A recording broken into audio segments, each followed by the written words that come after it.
Assalamualaikum warahmatullahi wabarakatuh. Selamat datang di podcast Jagat Lomba. Pada kesempatan kali ini adalah kelas Jagat yang keempat, Sob. Kami bakal membahas mengenai business plan. Mungkin business plan ini nggak asing di telinga sobat, karena business plan juga merupakan salah satu perlombaan nasional yang seringkali diadakan. Seperti itu, Sob. Tapi kali ini kami nggak sendirian, Sob. Kami ditemani oleh salah seorang yang bisa dibilang veteran dalam hal business plan. Siapakah dia? Dia adalah Mas Fadli Robi. Mas Fadli Robi ini adalah seorang CEO Zerolim. Nah, perlu sobat ketahui bersama bahwasanya Zerolim ini dia kembangkan juga melalui perlombaan-perlombaan atau kompetisi di bidang bisnis. Beliau juga memiliki pengalaman pada Ketua Umum HIPMI PT Brawijaya, juga finalis kewirausahaan mahasiswa Indonesia atau KMI yang dilaksanakan dan diadakan oleh Kemenristek Dikti 2019, juga menjadi seorang finalis National Startup Summit Kemenristek Dikti, juga menjadi delegasi National Acceleration Startup Kemenristek Dikti. Nah, bagi sobat yang penasaran mengenai Zerolim itu apa, silakan tonton video berikut ini. Ya. Assalamualaikum warahmatullahi wabarakatuh. Ya, selamat pagi atau selamat siang atau dimanapun teman-teman berada. Nah, saat ini kita kembali lagi di podcast Jagat, teman-teman atau sobat Jagat. Nah, kali ini kita mau membahas mengenai business plan, Sob. Nah, pada kesempatan kali ini saya ditemani oleh Mas Fadli Robi. Jadi Mas Fadli Robi ini seorang mahasiswa, kemudian yang saat ini beliau ini menjadi seorang CEO dari Zerolim. Nah, Zerolim ini adalah startup yang beliau rintis. Nah, kebetulan startup yang beliau rintis ini atau Zerolim ini juga berasal atau ya bisa dibilang sejarahnya dari perlombaan. Nah, kemudian pengalaman beliau ini sangat banyak, terutama dalam bidang perlombaan bisnis, seperti finalis kewirausahaan mahasiswa Indonesia atau KMI pada tahun 2019, kemudian juga pernah ikut KPNI juga, kemudian finalis National Startup Summit Kemenristek Dikti juga. Jadi dengan banyak sekali pengalaman itu, nanti Mas Fadli ini bakalan share nih ke Sobat Jagat kira-kira apa sih sesungguhnya atau bisnis plan yang sesungguhnya. Langsung aja, bagaimana kabarnya Mas Fadli? Alhamdulillah baik, Mas Alwan. Halo Sobat Jagat Lomba. Iya. Nah, gini Mas, mungkin Mas Fadli bisa sharing dulu nih pengalaman. Mungkin kalau saya lihat di startupnya ini ada part 1, part 2, part 3 itu gimana Mas? Mungkin bisa diceritakan bagaimana merintis bisnis dan mungkin apa ya istilahnya bisnis plan itu apa sih, atau enggak istilahnya lomba bisnis itu apa sih gitu. Oke. Lomba ya, izin menjawab ya.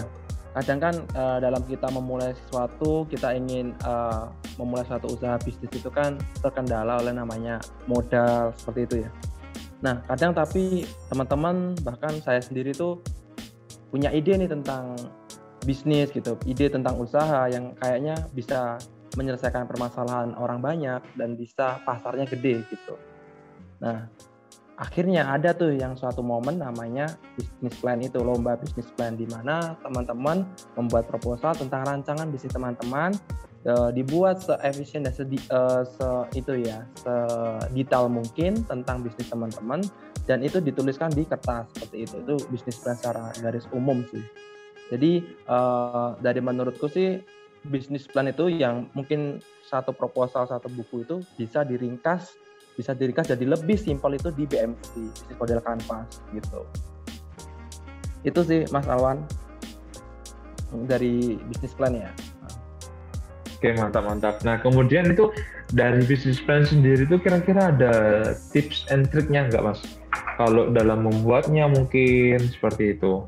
Oke, izin menjawab. Jadi dalam membuat sih, kalau ini lebih bukan menggurui ya, sharing-sharing aja. Jadi kalau berdasarkan pengalamanku ikut business plan, ikut lomba-lomba tentang pendanaan bisnis seperti itu, aku mulai dari awal itu bikin BMC dulu, Business Model Canvas. Nah, di BMC itu adalah teman-teman nanti bisa memplotting nih dari mulai customer teman-teman, lalu value proposition, customer relationship, channel, customer segment, resources, activity, partner, cost, sampai revenue teman-teman. Jadi itu adalah kayak kerangka. Kalau kita bikin paragraf kan bikin kerangkanya dulu nih. Nah, ini kayak sama BMC itu, business plan itu juga ada kerangkanya, yaitu salah satunya adalah BMC itu. Ketika teman-teman sudah selesai dalam bentuk BMC, teman-teman sangat mudah sekali dalam mengembangkan proposal teman-teman kayak gitu. Intinya kuncinya adalah di BMC. Bahkan di beberapa kasus itu juri-juri itu nggak ngelihat proposal teman-teman bisnis plannya, tapi dilihat BMC-nya aja. Kalau dari BMC-nya sudah menarik, dia akan lanjut membaca gitu. Tapi kalau dari BMC-nya udah nggak menarik, dia nggak akan lanjut baca. Oke, nah jadi mungkin kalau bisa saya simpulkan BMC itu kayak apa ya, rangkuman gitu Mas? Benar Atau gimana? banget. Benar ya? Iya, rangkuman dari proposal teman-teman. Contoh proposal teman-teman itu tebelnya segini ya. BMC itu cuma satu lembar itu bisa dirangkum dengan satu lembar itu. Gitu ya. Nah kemudian mungkin Mas Fadli bisa sharing Mas tips and trick dalam penyusunan BMC seperti itu. Oke. Izin menjawab ya. Biasanya sih dalam membentuk BMC itu ada yang teman-teman tuh pendekatannya ada dua sih, tapi ada yang lebih efektif dari dua itu. Jadi dua itu yang pertama kita berangkat dari suatu produk atau kita berangkat dari suatu masalah gitu. Kalau berangkat dari suatu produk, kita bikin produknya dulu, baru cari pasarnya gitu. Tapi kalau kita berangkat dari masalah, kita dapat masalahnya dulu, baru kita cari solusinya seperti itu. Itu sih teman-teman. Jadi dari dua itu, mohon maaf ini ada gangguan bentar ya. Bentar, 1 menit dulu bentar ya. Monggo silakan.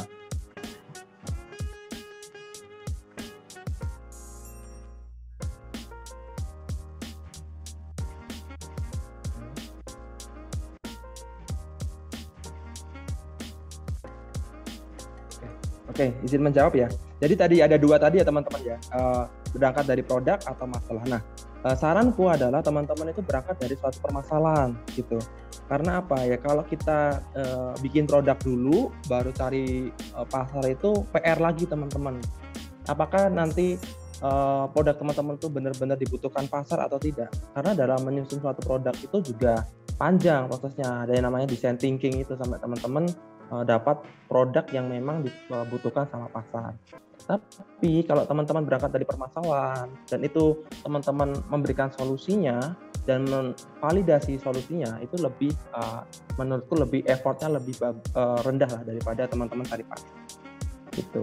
Lalu tips dalam tadi dari BMC tadi, ketika teman-teman udah tahu masalah, teman-teman cari nih solusi-solusinya. Saranku tuh dalam menyelesaikan permasalahan itu jangan banyak teman-teman, tapi fokus ke satu masalah aja. Itu kuncinya. Fokus ke satu. Nah, tapi di sisi lain dalam memberikan solusi itu jangan fokus satu, tapi sebanyak-banyaknya solusi gitu. Jadi kalau permasalahan jangan terlalu banyak masalah, hanya satu permasalahan, tapi kalau solusi itu sebanyak-banyaknya. Nah, nanti proses selanjutnya dari teman-teman dapat solusi-solusi itu, difilter nih, solusi mana yang kira-kiranya bisa menyelesaikan akar dari permasalahannya. Gitu. Jadi dari beberapa solusi itu dicari yang kayaknya bisa menyelesaikan sampai akar. Nah, biasanya dalam membuat memberikan solusi ini perlu yang namanya brainstorming sama tim teman-teman, sama kolega ya inilah partnernya teman-teman gitulah. Itu perlu kita diskusikan. Nah, ketika nanti akar solusi itu sudah ditemukan, tinggal kita mulai susun nih. Kita kira-kira solusi dari teman-teman itu ada nilainya nggak sih? Jadi di BMC itu namanya value proposition. Apa yang membuat solusi teman-teman ini berbeda dengan produk-produk atau solusi-solusi orang lain gitu. Apa yang pembedanya sih? Apa keunikannya gitu? Lalu yang selanjutnya teman-teman langsung juga dari tadi kan teman-teman menyelesaikan masalah orang lain ya, berangkat dari permasalahan. Pasti tahu dong siapa yang memiliki masalah di awal. Nah itu yang menjadi customer segment gitu, customer segment teman-teman. Jadi mohon maaf sebelumnya saya jelaskan di BMC itu ada 9 bagian ya. Ada 9 bagian. Yang tadi ada value proposition, itu yang pertama nilai dari teman-teman, nilai produk dari teman-teman. Lalu yang kedua ada customer segment, yaitu siapa orang-orang yang menggunakan solusi dari teman-teman tadi atau produk jasa dari teman-teman tadi. Lalu ada partner itu di mana rekan teman-teman dalam membangun bisnis ini atau dalam menyelesaikan masalah, itu partner teman-teman itu siapa gitu. Jadi kayak contoh kalau saya jualan nasi goreng, nanti partnernya adalah mungkin penjual beras atau peternak telur yang akan menjadi partner saya dalam mensuplai tadi bahan-bahan tadi gitu. Lalu dari tadi sudah 3 ya. Lalu di bagian kanan itu ada customer relationship, ada channel. Lalu di sebelah kiri ada activities dan resource. Dan di bawahnya lagi ada cost dan revenue teman-teman kayak gitu. Jadi aslinya BMC itu kayak panggung teman-teman, kalau mau secara ini ya mudah diingat, panggung. Yang di tengah itu adalah value proposition. Yang di belakang layar itu kayak partner kita, activity kita apa aja yang di belakang layar, resource-nya kita apa aja itu di belakang layar. Lalu yang di depan layar itu adalah customer kita yang ingin kita tuju. Lalu apa sih yang perlu kita berikan ke customer? Ada yang namanya channel tadi. Channel itu adalah bagaimana teman-teman bisa mendeliver produk atau yang teman-teman ke customer, itu channel. Lalu setelah itu ada customer relationship, itu menjaga loyalitas teman-teman gitu. Itu Mas Alwan secara BMC ya. Oke, siap. Nah, kemudian gini Mas Fadli, kan misalnya kita udah buat BMC itu, kalau saya pernah dengar itu ada istilahnya pitch deck Mas. Nah, bedanya BMC sama pitch deck itu apa Mas? Oke, jadi gini sih. Kalau pitch deck itu lebih tepatnya sih salah satu penjelasan dari BMC, teman-teman. Jadi pitch deck itu lebih tepatnya dipresentasikan kebanyakan. Nah, fokus dari pitch deck tersendiri adalah efisiensi waktu, dan yang kedua adalah teman-teman tuh bisa mendeliver ide teman-teman sesimpel dan secepat mungkin ke orang. Jadi itu fungsinya dari pitch deck. Tapi kalau fungsinya dari BMC tadi adalah merangkum bisnis plan atau suatu usahanya teman-teman dalam satu lembar kertas. Jadi secara tujuan tadi udah berbeda ya. Gitu. Itu Mas Alwan ya. Oke, baik. Nah, kemudian nih Mas, mungkin ada beberapa pertanyaan dari Sobat Jaket ini. Mungkin Sobat Jaket kan udah pernah tuh ikut bisnis plan, tapi beberapa kendalanya adalah tim, karena dia sudah memang komitmen untuk membangun bisnisnya, ternyata timnya malah menghilang seperti itu Mas. Nah, kemudian dari Mas Fadli sendiri, mungkin bisa sharing mengenai gimana sih membangun tim yang baik? Mungkin bisa sharing dari sudut pandangnya Zerolin kok bisa sampai dari lomba sampai besar hingga sekarang seperti itu Mas. Oh, siap. Izin menjawab ya. Mungkin yang pertama itu pasti nggak lepas dari namanya jodoh ya. Jadi kalau dalam tim itu kayak jodoh seperti ini. Jadi kayak udah ditakdir lah sama yang di atas. Tapi terkait itu kita kan manusia ada ikhtiarnya, ada usahanya. Nah, usahanya apa gimana tuh? Nah, saranku dalam membangun tim di awal itu jangan sampai kayak teman dekat kita, lalu teman-teman yang kayaknya kita sering main bareng itu menjadi tim. Tapi carilah tim itu yang benar-benar bisa saling melengkapi teman-teman. Contoh saya ini lemah di bagian pencatatan keuangan, itu saya lemah sekali. Oleh karena itu saya akan mencari orang yang sangat cermat dan pintar di bagian keuangan atau finansial, seperti itu. Jadi syarat yang pertama adalah takdir, yang kedua adalah cari orang tuh yang benar-benar saling melengkapi, bukan karena teman dekat gitu, tapi saling melengkapi. Karena itu yang akan menimbulkan usaha itu cepat growth-nya, kita saling melengkapi. Terus yang ketiga adalah komitmen. Jadi dari sudah kita saling melengkapi, kita harus berkomitmen, punya visi yang sama-sama harus sama gitu.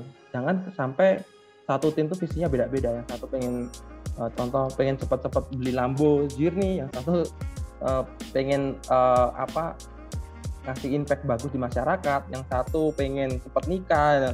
Jadi kayak beda-beda persepsi. Kalau bisa dibikin satu visi gitu, karena kan nggak mungkin naik kapal nakodanya ada 5 kan, kalau bisa 1. Nah itu, jadi ada 3 tips itu sih dari ya. Oke, nah kemudian pertanyaan selanjutnya nih Mas, misalnya nih kita itu mau ikut lomba entah itu business plan atau kayak KBMI tadi itu, apakah itu produknya harus udah ada atau layanan itu jasa itu harus sudah ada Mas? Oke, Ini pengalamanku cerita aja. Jujur pas aku ikut KBM itu ya, aku di tahap masih zero lim itu masih ide gitu. Kita sudah ide dan ada tahap validasi. Jadi ketika teman-teman ikut suatu perlombaan atau funding, bisnis plan dan lain-lain, kayak macam PMW, KBMI, ASMI, PBBT, kayak gitu-gitu, teman-teman lihat dulu nih lombanya diperuntukkan untuk siapa. Apakah harus just ide itu sudah bisa ikut atau harus running dulu perusahaannya. Biasanya kalau running tuh minimal 1 tahun gitu itu baru. Nah, tapi kebanyakan lomba-lomba yang didikti itu teman-teman dengan ide aja bisa ikut. Kayak contohnya nih, KBMI itu ide aja bisa ikut gitu. Terus PMW itu juga program mahasiswa wirausaha ya itu bisa. Terus KBN itu kompetisi bisnis mahasiswa Indonesia itu juga ide aja bisa. ASMI itu Acceleration Startup Mahasiswa Indonesia itu juga ide aja juga bisa. Itu teman-teman, jadi lomba yang aku ikutin itu kebanyakan sih walaupun aku sudah running di beberapa pas ikut lomba itu ada teman-teman yang dari luar kota kayak dari Bogor, dari Aceh itu mereka baru running, baru bener-bener ide gitu. Jadi jadi memungkinkan teman-teman yang punya ide itu bisa ikut perlombaan kan.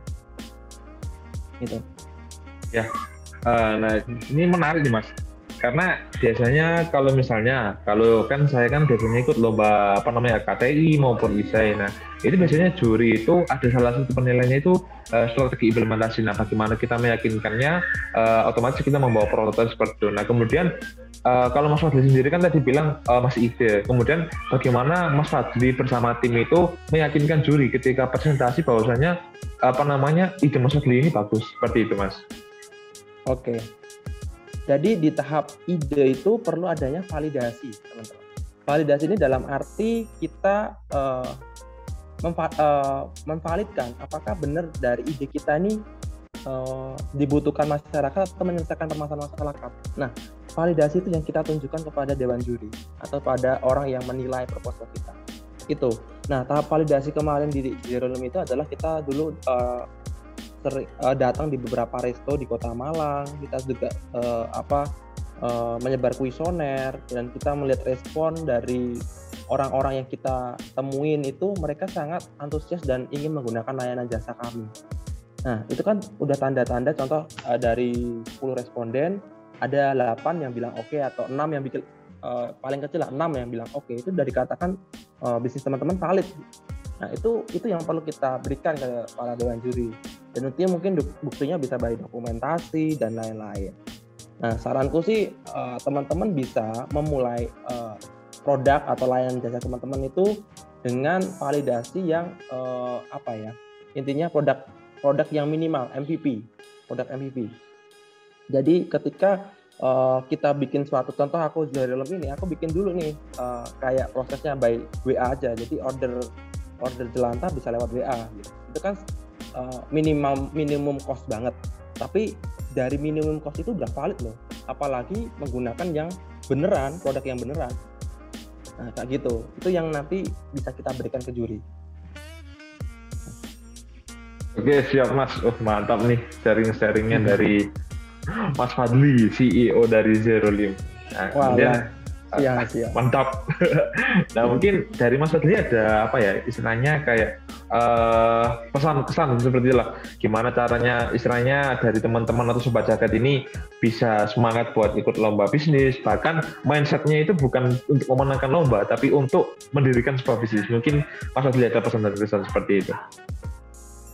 Oke, pesan aku sih ini sih. Ini sebelum saya ngasih pesan ini sering terjadi di kalangan kita. Bahkan saya sendiri pernah sering mengalami dari di saya tuh kalau dilihat tuh kadang saya kerja tuh nggak sampai tuntas gitu. Itu kita tuh kerja orang milenial sama orang dulu tuh bedanya gini. Orang dulu tuh kalau ada ngelakuin sesuatu tuh pasti totalitas. Ketemu masalah sedikit harus selesai. Ketemu masalah besar mau nggak mau harus bisa selesai. Tapi kalau kebanyakan dari kita nemu permasalahan titik kayak udah agak, ini bisa nggak ya? Oh ternyata bisa terselesaikan. Kalau ada masalah besar, udah nyerah. Nah, kayak gitu. Jadi saranku buat teman-teman, ketika teman-teman sudah komitmen terhadap sesuatu, itu lakukan sampai tuntas. Tuntas itu dalam arti, ya umpamanya ini sudah mentok, sudah batas maksimum teman-teman dan nggak bisa lagi, ya udah itu sudah dikatakan tuntas. Nah, dari Zero Limb bisa sampai saat ini ya gara-gara yaitu kita sudah menerapkan kalau kita membangun sesuatu dan kita percaya visi kita gede, kerja sampai tuntas gitu. Itu Mas. Oke, siap. Nah, mungkin itu dulu ya Sob ya, percakapan kita atau sharing-sharing seperti itu. Buat Mas Fadli, semoga sukses bisnisnya, lancar, Amin. dan semakin jaya lah buat Zero Limb seperti itu.